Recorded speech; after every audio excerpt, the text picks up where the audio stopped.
selalu dalam lindungan Tuhan. Baiklah anak-anak Miss yang ada di rumah, kita akan melanjutkan materi pembelajaran kita pada hari ini. Nah, sebelum itu kita terlebih dahulu berdoa. Bagi anak-anak Miss yang ada di rumah, ambil sikap berdoa. Miss akan pimpin di dalam doa. Terima kasih Tuhan atas kasih dan penyertaan-Mu. Kami akan belajar dari materi pembelajaran kami hari ini. Berikan kami kebijaksanaan dan roh pengertian agar kami memahami setiap materi yang disampaikan hari ini. Dari awal hingga akhir Tuhan yang memberkati. Dalam nama Tuhan Yesus kami berdoa. Amin. Kompetensi inti 1. Menghargai dan menghayati ajaran agama yang dianutnya. Kedua, menghargai dan menghayati perilaku jujur, disiplin, tanggung jawab, peduli, dan santun, percaya diri dalam berinteraksi secara efektif dengan lingkungan sosial, dalam alam, dalam jangkauan pergaulan dan keberadaannya.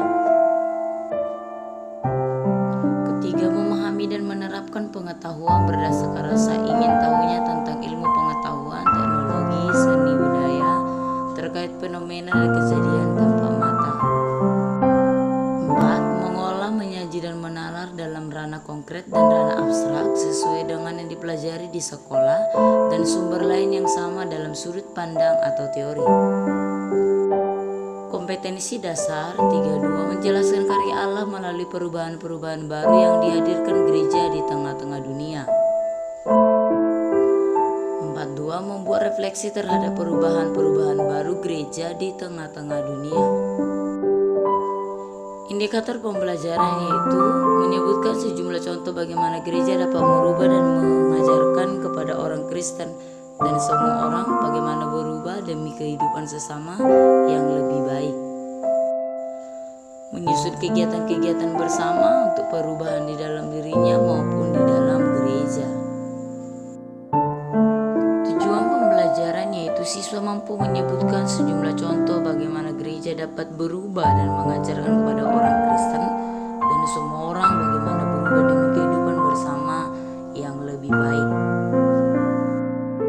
Nah, materi kita hari ini gereja yang berdiri, yaitu berbicara mengenai umat Allah yang berubah.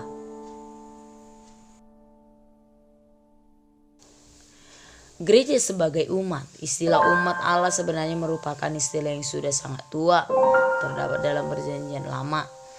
Dalam paham gereja sebagai umat Allah diakui kesamaan martabat dan perasaan semua anggota gereja, atau tidak berbeda dalam hal fungsi. Nah, sebagai umat Allah, umat Allah merupakan suatu pilihan atau panggilan. Umat Allah itu dipilih oleh Allah. Juga hubungan antara Allah dengan umatnya dimeteraikan oleh perjanjian. Umat Allah selalu dalam perjalanan melewati padang pasir menuju tanah perjanjian. Dari pengertian tersebut bahwa umat Allah mengandung dua hal, yaitu tentang dasar dan konsekuensi. Dasar dari gereja sebagai umat itu kita masing-masing secara pribadi panggil untuk melibatkan diri secara penuh dalam kehidupan umat Allah supaya kita dapat memberikan perubahan, karena gereja adalah persaudaraan yang memiliki cinta kasih. Dari dasar gereja yang kedua, bahwa hidup mengumat banyak karisma dan rupa-rupa karunia. Dalam hidup mengumat juga semua orang merasa menghayati martabat yang sama dan tanggung jawab yang sama. Dan dilihat dalam umat ini, gereja harus hadir di dunia dengan bentuk persekutuan yang terbuka. Artinya, gereja hadir di dunia bukan untuk dirinya sendiri. Ini adalah konsekuensi dari gereja. Gereja hadir untuk dunia, kegembiraan dan harapan serta kabar sukacita. Gereja juga sebagai tanda keselamatan. Bahkan semua anggota gereja, baik golongan hierarki atau kaum awam, harus dapat membangun persekutuan. Konsekuensi bagi pimpinan, menyadari fungsi pimpinan bukan di atas umat tetapi di tengah umat. Harus peka untuk melihat dan mendengar supaya perubahan yang dilakukan itu menjadi besar dan berfungsi dengan baik. Sedangkan kalau konsekuensi bagi setiap anggota itu menyadari dan menghayati persatuan dengan umat lain. aktif dalam kehidupan umat, menggunakan segala karisma, karunia, dan fungsi yang dipercayakan. Sedangkan untuk kaum awam, paham gereja ini sebagai umat jelas membawa konsekuensi dalam hubungan antara hierarki dan kaum awam. Awam dan hierarki martabat yang sama, hanya berbeda dalam hal fungsi saja.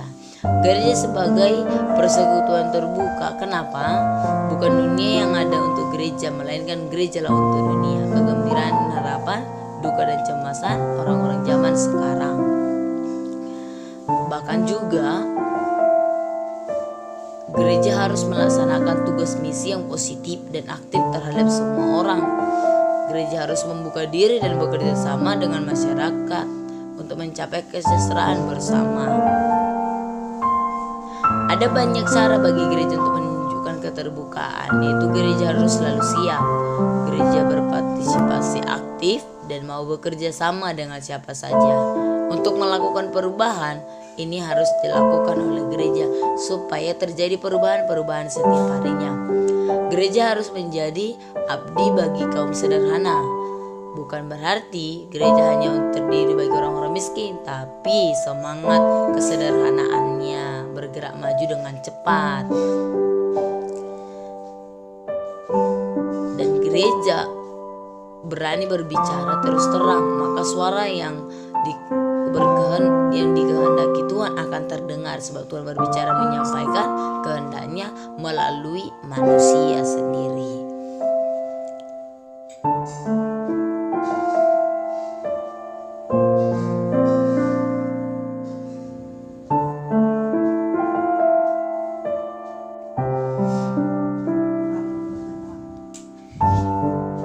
Nah, sebagai umat Allah juga selalu berubah. Tuhan tidak ingin umatnya tetap hidup sama seperti dahulu.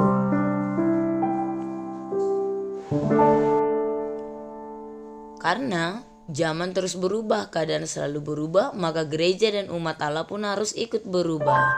Agar mampu menghadapi dan bertahan dalam perubahan-perubahan tersebut, perubahan ini juga dikerjakan oleh Allah sendiri.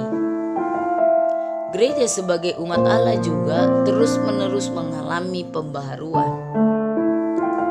Pada 31 Oktober 1517, Martin Luther melakukan 19 dalinya di pintu gereja di Wittenberg, Jerman.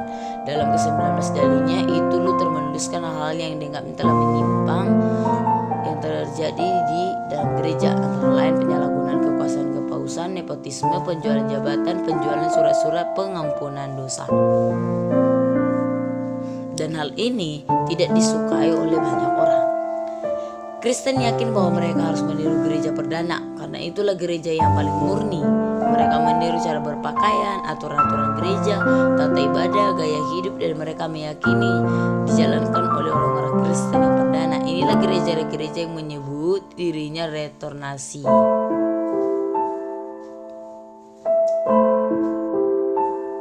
Artinya gerakan untuk memulihkan gereja kembali kepada keadaannya di abad pertama. Dan perubahan ini yang diajarkan banyak oleh gereja-gereja berbagai aliran saat-saat ini.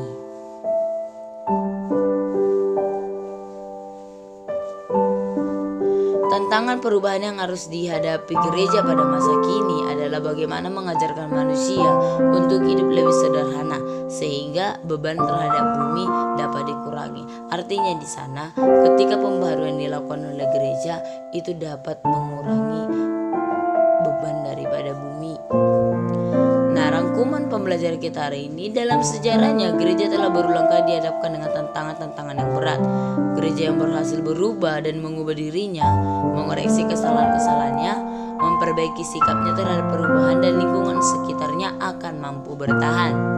Namun perubahan harus dilakukan dengan hati-hati, dengan prinsip yang jelas, supaya perubahan itu tidak terjadi hanya sekedar ikut-ikutan saja. Perubahan yang sama juga perlu terjadi dalam kehidupan kita sebagai pribadi-pribadi Kristen, agar kita dapat ikut berjuang melestarikan kehidupan kita bersama di muka bumi. Anak-anak Miss yang ada di rumah, sampai di sini materi pembelajaran kita hari ini, dan kita akan akhiri di dalam doa. Kita berdoa. Terima kasih Tuhan buat materi pembelajaran yang telah kami terima hari ini. Biarlah kami mengerti dan memahami setiap pembelajaran kami. Ajari kami untuk lebih mengerti lagi. Di dalam nama Tuhan Yesus Kristus kami berdoa. Amin.